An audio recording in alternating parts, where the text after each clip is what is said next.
South Coast రైల్వేకి సంబంధించి ఈరోజు gazette notification ఇవ్వడం జరిగింది. దీని ప్రకారం 1 జూన్ నుంచి కొత్త railway zone, south coast railway zone Vizag headquarter బేస్డ్గా ఇది అవతరించబోతా ఉంది. ఇదొక 18వ రైల్వే జోన్ లాగా రాబోతా ఉంది. ప్రస్తుతానికి సౌత్ సెంట్రల్ రైల్వేలో 6 డివిజన్స్ ఉన్నాయి. దాంట్లోంచి గుంటూరు, గుంతకల్, విజయవాడ డివిజన్స్ విడిపోయి, అలాగే ఈస్ట్ కోస్ట్ రైల్వే నుంచి వాల్టేర్ డివిజన్ అంటే విశాఖపట్నం డివిజన్ విడిపోయి ఈ 4 డివిజన్స్ తో కలిసి ఒక కొత్త రైల్వే జోన్ 1 జూన్ నుంచి ఏర్పడబోతా ఉంది. సో ఈ రైల్వే జోన్ కు సంబంధించి ఏపీ రీఆర్గనైజేషన్ యాక్ట్ లో కమిట్మెంట్ ఉండడం వల్ల దాన్ని ఫుల్ఫిల్ చేస్తూ సెంట్రల్ గవర్నమెంట్ ఈ రోజు గెజెట్ నోటిఫికేషన్ ఇవ్వడం జరిగింది. సో 1 జూన్ నుంచి కొత్త రైల్వే జోన్ వైజాగ్ బేస్డ్ గా పనులు ప్రారంభించబోతా ఉంది. సో దీని తర్వాత ప్రస్తుతానికి ఈస్ట్ కోస్ట్ రైల్వేలో వైజాగ్ డివిజన్ వెళ్ళిపోయి సౌత్ కోస్ట్ తో కలిసిన తర్వాత అక్కడ కొత్తగా రాయగఢ అనే డివిజన్ రాబోతా ఉంది.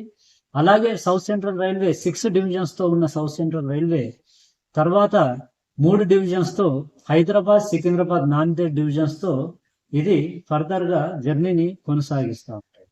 సో దీనికి సంబంధించి ప్రయాణికులకు ఈ కొత్త జోన్ అవడం వల్ల గొప్ప మార్పేం ఉండదు. ఎందుకంటే టికెట్ పర్చేజ్ చేసి సికింద్రాబాద్ నుంచి వైజాగ్ ఇంతకు ముందు ఎలా వెళ్ళేదో ఫర్దర్ గా కూడా జర్నీస్ అలానే ఉండబోతాయి. దాంట్లో ఈ మార్పులు చేర్పులు ఏముండదు.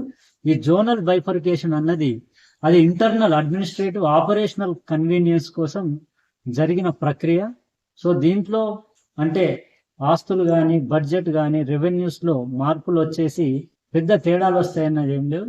ఈ జోన్స్ అన్ని కూడా ఇండియన్ రైల్వేలో భాగాలు కాబట్టి ఇక్కడ రెవెన్యూస్ కానీ, బడ్జెట్ అలొకేషన్స్ కానీ అంత సెంట్రలైజ్డ్ డెసిషన్ బడ్జెట్ లో, సెంట్రల్ బడ్జెట్ లో భాగంగానే ఈ అలొకేషన్స్ జరుగుతాయి. కాబట్టి అక్కడ ఆ జోన్ కు సంబంధించి రిక్వైర్మెంట్ ని బట్టి ఆ ఫండింగ్ అలొకేషన్, అక్కడ ప్రాజెక్ట్స్ ఎగ్జిక్యూషన్ సంబంధించి బడ్జెట్ అలొకేషన్స్ ఇలా ఉండబోతున్నాయి.